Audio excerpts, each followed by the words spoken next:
am nga ci parce que man li ma déglu ci wax ji. moo di damay sentir benn grain de politique dedans. Parce que le fait de vouloir faire une conférence de presse, déjà je me pose la question xanaa kër googu ñuy liggéey les travailleurs ne sont pas syndiqués loolu laa njëkk a laaj.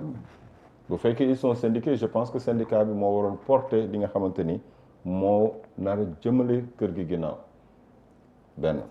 L'autre chose mooy loi boobu ñuy wax pour protéger les lanceurs d'alerte. man dama jàppoon ni d'une manière anonyme la ñu waroon mën a génnee bindee les griefs qu'on porte sur quelqu'un wala contre quelqu'un.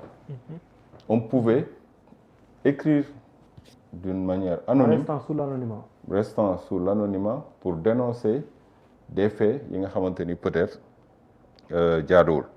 L'autre chose laaj nañ la ko Diallo est-ce que da nga épuiser toutes les voies de recours avant d'en arriver là. Pourquoi nga préférer li nga def mu di faire une conférence de presse pour un acteur politique un point de presse. C'était un point de presse. Ok. Pour un acteur politique automatiquement je me dis que déjà il veut se propulser parce qu'un acteur politique il veut être sous les feux des projecteurs tout le temps. Déjà man xaw ma la woon tax nañu ma xam la xaw ma ni am nga mouvement wala parti tax nañu ma xam ko. wax nga ci biir wax ji bani wax nga ci wax ji bani. am na sax kenn ku nekk Pastef nee na la le gars il est coutumier des faits. Moi je vois la politique dedans qui est un peu mélangée dans cette affaire ma bëggoon nag bu fekkee mën nga ma demee leen. mooy ma wax léegi. la voie politique bi Bira donc li nga wax dëgg yàlla déggu naa ko mais du lu may partager du lu may partager pourquoi damay tàmbalee ci fi nga mujjee donc bi ma naan donc kenn ku nekk en fait xam nga mbir am nit woo la xam nga franchise man en fait dama direct ama arrière-pensée. je suis très direct dama franc aujourd'hui ni ma ko waxee noonu laa mën a woon wax am na ku dëkk ginnaaw raay noonu laa mën a wax ku dëkk non xam nga am c'est l'administration c'est le boulot. boo ma nee quelqu'un de Pastef m'a fait savoir. non c'est je te rassure. je me dis et la politique qu'est-ce que je vais faire dedans. mais loolu xam nga sa xalaat la Bira mais tudd Pastef du politique forcément non j'ai dit une personne qui aide m'a dit parce que nit ki c'est foofu mais ki fa laa ko xam qu'est-ce que tu vas faire tu vas rattacher donc aujourd'hui loolu vraiment c'est quelque chose qui n'est pas et dama lay rassurer Bira gis nga gox gi ma dëkk muy Pikine Ouest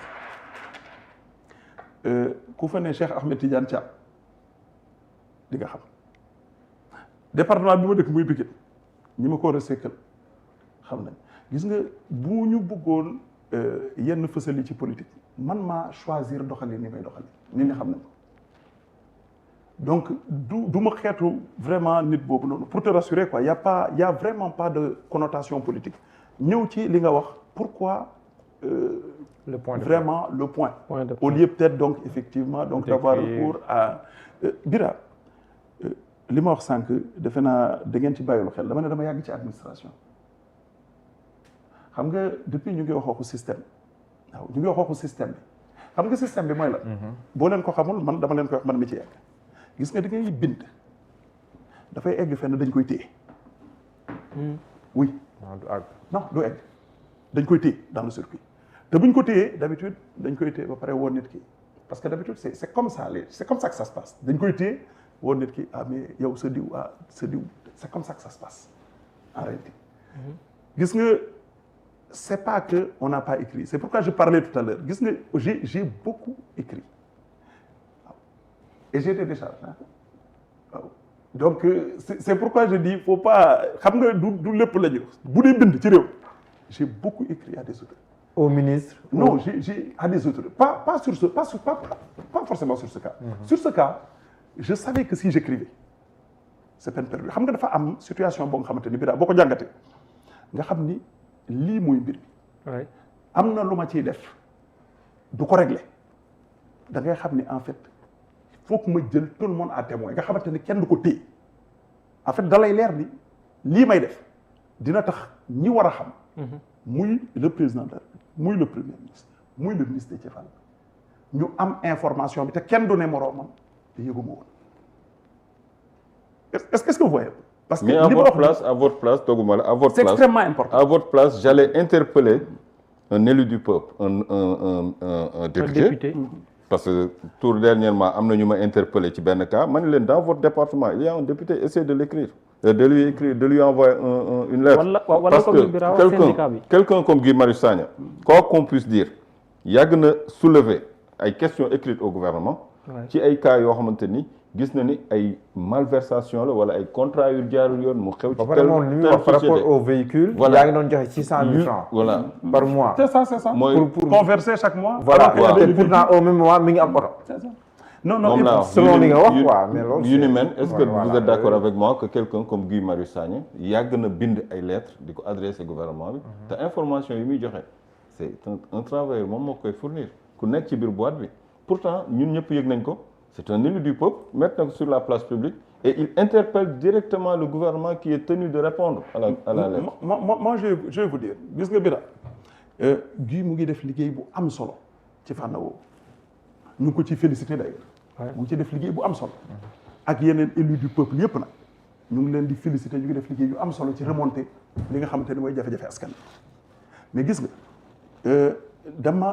dafa mel ni dañuy fàtte li ma wax xam nga ab charte bu tegu xam nga boo ma nee mënoon nga defee nii en fait foog nga nangul ma it ne li ma def c'est légal et syndicat boo ma nee mënoon nga defee nii xam nga loolu yow sa pensée la Bira ma koy respecté mais foog nga nangul ma nit am humilité boobu nangul ma nit li ma def loi bi may na ma ko gis nga c'est aussi simple loi bi dañ ko andi pour lii xam nga maa ngi ciy wax di ci waxaat li tax ñu andi ko waaw pour yu mel nii la parce que gis nga législateur bi nga xamante ni mooy bind loi kenn mënu ko remplacer kenn mënul substituer wu ci législateur boobu li mu bind li tax mu bind ko li ko waral ci loi exposé des motifs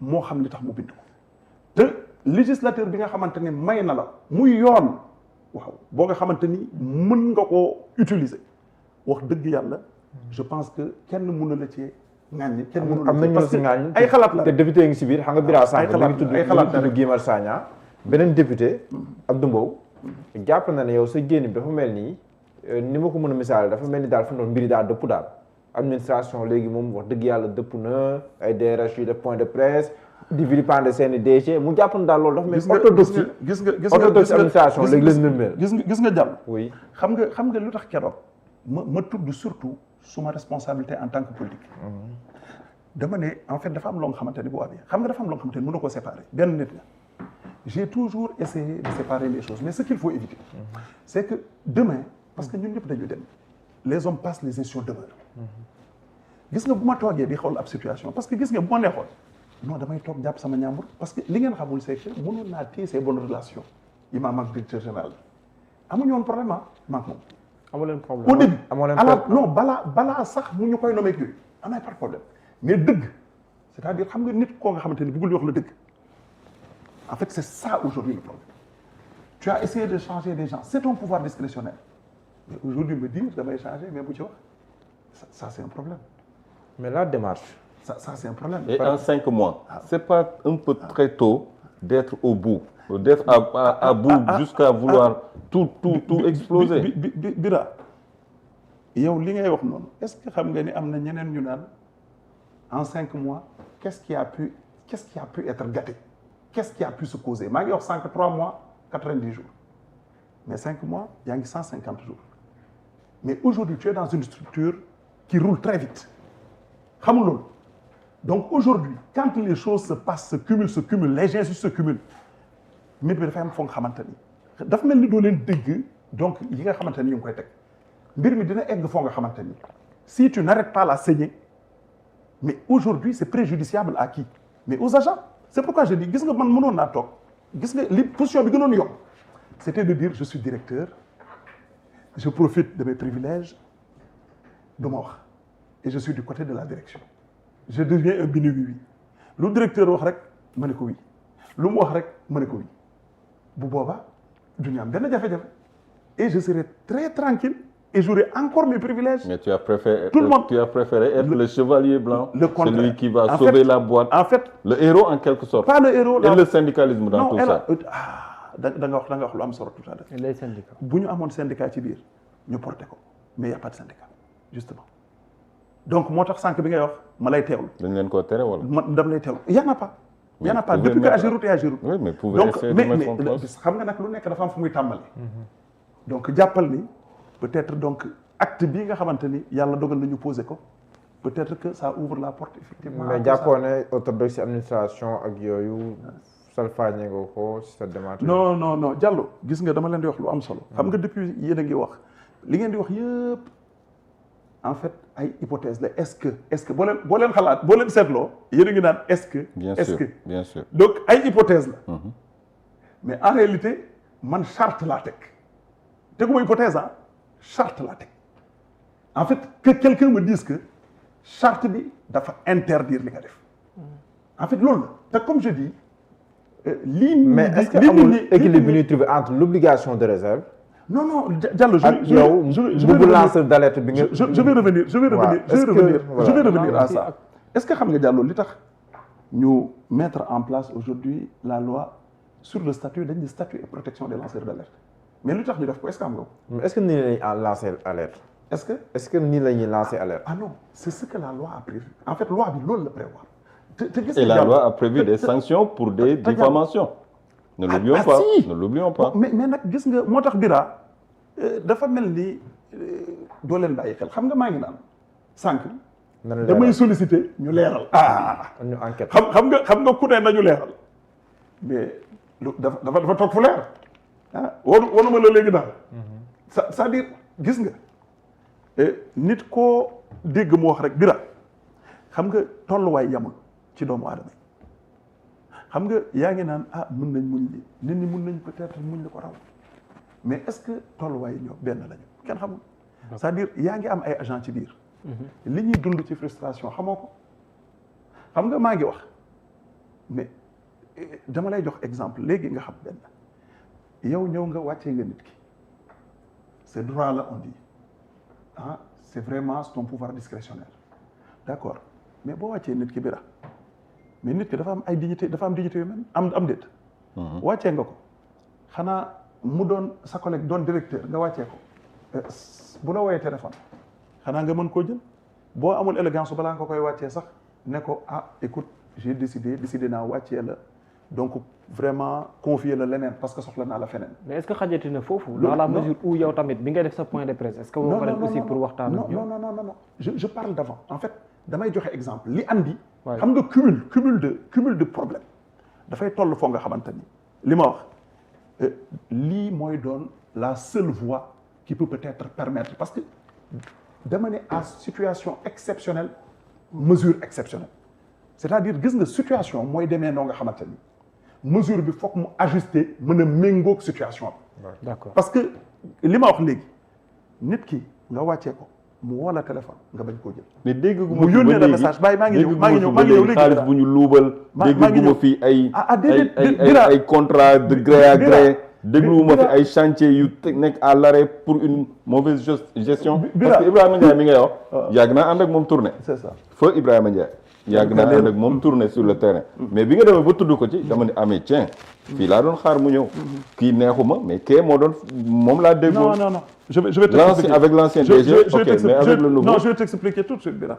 Tu te trompes largement. Gis nga dans la vie nit ki da ngay seede li am da ngay seede li am c'est-à-dire nit ki bu defoon naka su dul noonu mais dama lay jox exemple il n'est plus là mais am na keneen ku ko remplacer ku fi nekk moo tax dafa mel ni vous êtes pas toogoo leen xool bu baax li ma wax ci point de presse les mots que j'ai utilisés nee naa leen ne leen avant ce qui s'est passé à part Ibrahima les autres DG donc et secrétaire général ñu ngi fi am na ñu jàll dama ne ñun en interne le DRH et le secrétaire général dañu mës a doon ab contre-pouvoir ci directeur général pourquoi pour protéger un peu le personnel et surtout parce que pouvoir dafa doy waar agence yi dañoo am ab autonomie de gestion gis nga si tu n'as pas aujourd'hui quelqu'un qui te dit la vérité boo amul aujourd'hui ay directeur wala njiit bu lay wax dëgg du baax gis nga li yàq réew mi mooy